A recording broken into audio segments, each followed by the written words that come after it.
Hello students. इससे जो पहले का टॉपिक था वो हम लास्ट वीडियो में क्लियर कर चुके थे। अब यहाँ पर जो टॉपिक है वो issues of equality in other democracies. यानी जैसे हमने देखा कि क्या सिर्फ जो इंडियन डेमोक्रेसी है वहीं पर ये समानता और असमानता को लेकर के दिक्कतें हैं या फिर हर जगह है। तो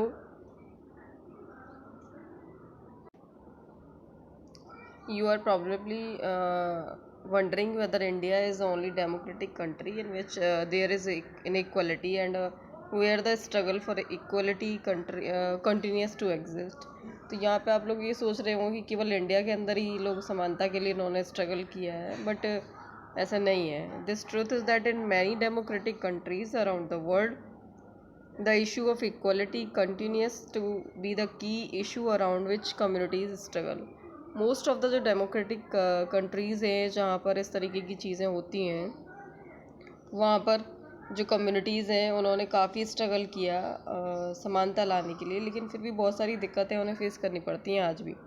फॉर एग्ज़ाम्पल अगर हम देखें तो यूनाइटेड स्टेट ऑफ अमेरिका में जो अफ्रीकन अमेरिकन्स हैं whose ancestor were the slaves and who were brought from America. Actually जो स्लेव्स रहे थे, यानी कि जो अफ्रीकी, अगर हम देखें तो अफ्रीकी जो अमेरिकन है जिनके जो एंसेस्टर थे, जिनके जो पूर्वज थे, उन्हें दास बना करके अफ्रीका से लाया गया था। उन्हें आज भी जो है बहुत ज़्यादा अनइक्वल फील होता है, यानी कि अभी भी उनको असमानता का सामना करना पड़ता है। हालांकि जो 1950 का एक मूवमेंट हुआ था, आंदोलन हुआ था, उसके बाद अफ्रीकी अमेरिकन्स को इक्वल राइट दिए गए थे, बट फिर भी कहीं ना कहीं उन्हें अनइक्वली ट्रीट किया जाता है। ठीक है, for example when travelling by the bus, कि होता क्या था। अब उससे पहले की जो सिचुएशन थी 1950 से अगर हम पहले की देखें तो for example when travelling by बस दे either had to sit at the back of the bus or get up from their seat whenever a while person wished to sit। यानी कि कोई भी ऐसा व्यक्ति जो अमेरिकन है प्रॉपरली, अगर वो बैठना चाह रहा है तो उस अफ्रीकी जो अमेरिकन है उसको अपनी सीट छोड़नी पड़ेगी, या फिर बस में सबसे पीछे जा कर के बैठना पड़ेगा। तो कहीं ना कहीं असमानता तो ये थी ही।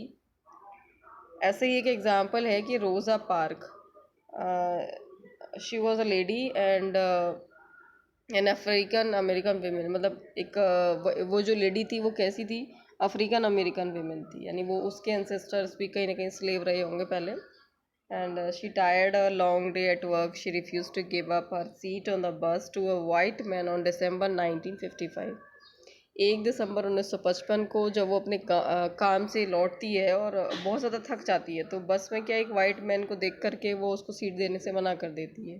ठीक है, और जब उसने ऐसा रिफ्यूज़ल किया, यानी ऐसा मना किया, तो उसी के साथ साथ एक बहुत बड़ा आंदोलन शुरू हो गया अफ्रीकन अमेरिकन्स को लेकर के। इन लोगों ने जो आंदोलन शुरू किया, और ये जाना जाता है सिविल राइट्स मूवमेंट के नाम से, जो नागरिक अधिकार आंदोलन जिसको हम हिंदी में कह सकते हैं। तो सिविल राइट्स मूवमेंट के नाम से ये फेमस हुआ।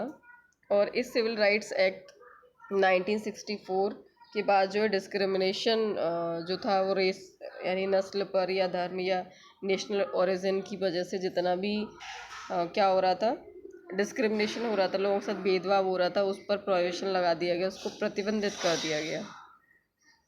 And it is also stated that school would be open to African American children and they would no longer have to attend separate school especially set up for them। अब इसके साथ साथ इसमें ये भी कहा गया कि भाई जो स्कूल हैं जिसमें अमेरिकन चिल्ड्रन पढ़ रहे हैं वहीं पर अफ्रीकन अमेरिकन चिल्ड्रन भी पढ़ेंगे, उनको सेपरेट स्कूल अटेंड करने की ज़रूरत नहीं है।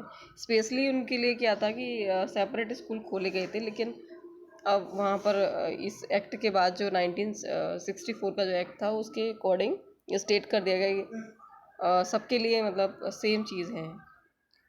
तो फिर भी जो अफ्रीकन अमेरिकन्स थे वो फिर भी कहीं ना कहीं कंट्री में सबसे ज़्यादा गरीब थे, और मोस्ट ऑफ द जो अफ्रीकन अमेरिकन चिल्ड्रन थे वो केवल गवर्नमेंट स्कूल जो थे केवल उन्हीं को अफोर्ड कर पाते थे, और ऐसे गवर्नमेंट स्कूल जिनमें फीवर तो फैसिलिटीज़ थी और पुअरली क्वालिफाइड टीचर्स थे। ठीक है, जबकि जो वाइट स्टूडेंट्स होते थे, यानी अगर देखा जाए तो जो प्रॉपर अमेरिकन्स थे वो प्राइवेट स्कूल जा सकते थे, उनकी जो लाइफ स्टाइल थी वो ज़्यादा उनसे बेहतर थी, या फिर ऐसे गवर्नमेंट स्कूल में जाते थे जो प्राइवेट स्कूल की तरह उन्हें क्या फैसिलिटीज़ पूरी तरीके से प्रोवाइड करा रहे थे।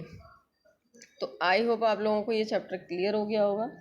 उसके क्वेश्चन आंसर आप लोगों को PDF में मिल जाएंगे। ओके।